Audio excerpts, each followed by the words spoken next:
Alright, hey again guys. Kind of going on a little bit of a review kick, I guess you could say.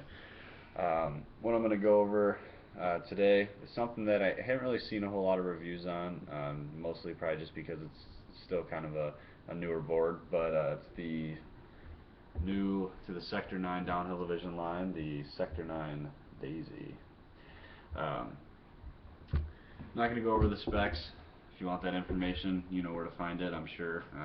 If you're watching this, I'm sure you've been toying with the getting the board already, so most likely you already know those specs as it is, so no sense wasting your time. I'm here to mostly go over what reviews are supposed to go over, which is how the board actually feels, and what it serves functionality wise for what they were going for. So the Sector 9 Daisy is obviously, part of their downhill division, so it is more of a downhill oriented board. Um, it has, I believe, 5/8 of concave, radial concave. It's also got two micro drops, right here behind the back truck and right here up behind the front truck. I don't know how easy that is to see necessarily. I don't. Yeah, I'm gonna stop doing that. But it's got those nice little micro drops. I've heard that it comes from the same mold as the Super Shaka or the Mini Shaka. I'm not really sure. I've never ridden one. But it's got those nice little micro drops, which definitely feel really nice when you're standing there. At first, me and buddy Mike kind of talking about this. It does feel a little strange, only because behind that micro drop becomes kind of flat, and then it goes to the kicktail. So the micro drop ends right about here, right? And then you get your mounting options, and then you have the kicktail. So this part is mostly flat. So what you kind of run into is the your foot placement feels a little strange sometimes. But I've noticed as you kind of keep skating and keep doing it, you definitely get used to it. I don't notice it anymore, and I've only had this board for probably a couple weeks now. But I definitely session on it pretty hard, pretty consistently. Um, but yeah, I like this board. I actually sold my, if you guys subscribe or have seen any of my other reviews, I actually sold my Comet Takeover to purchase this board. They're roughly the same specs, give or take a couple inches or half inches here and there.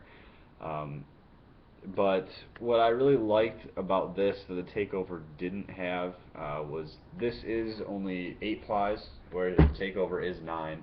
And it is a significant difference when you're walking up hills. And unless you have a friend who's nice enough to drive you all the time, having a whole less ply definitely feels good on your arms at the end of the day. Um, Also, the micro drops. Concave on Takeover was not bad. I think contrary to what most people say about Comet's Cave, um, but I don't know. It's just micro drop feels so good. My one buddy rides a Wolf Shark, and standing on that just feels so nice. You feel lower to the ground, and then on top of that, you have the rocker that this board has, which makes you feel even lower. So getting more towards that kind of drop board feel, which is what a lot of companies and a lot of boards are aiming towards since top mounts, I'm sorry, are getting so popular. Also, I liked the fact when I bought the Takeover that it had such a large tail, because I do like to do manuals a lot, attempt to ollie, not usually very efficiently, blunt slides and things like that. But the tail it's just a tail. It's nothing more than that. This is an actual kicktail, obviously, as you can see. It's not very large. It's not, a Peacemaker or a Stingray or anything like that, but it's there, and it's very nice, and it feels very functional, and it works very well. Um, Also, a reason I like this, aside from my Takeover, is it actually has wheelbase options. The Takeover is a flush mount, so it does not. It only has one wheelbase option, obviously because they'd have to cut 3 plies out of a large strip of the bottom of the board instead of just enough for the truck to sit in, which is not bad. The flush mount definitely was cool, and mixed with the rocker, it felt very nice. But I think in the end, I'd rather sacrifice that for wheelbase options, a whole less ply, lightening up the board a little bit, the micro drops, and the actual kicktail, which all just kind of make this an all-around slayer. This board is a do-it-all. It's light enough for carrying around and stuff if you choose to. I don't really use it for a campus commuter, but I mean it's definitely a board that you could do everything with. You know, if you're in the city dropping off curbs, things like that with the kicktail. And yeah, I don't know. I love this board so far. I don't see this one going anywhere anytime soon. It's my first Sector 9. It's my first downhill division board, and people don't lie when they say that Sector 9 really did put everything they had into their downhill division. These wheel well cutouts are sick and they're massive.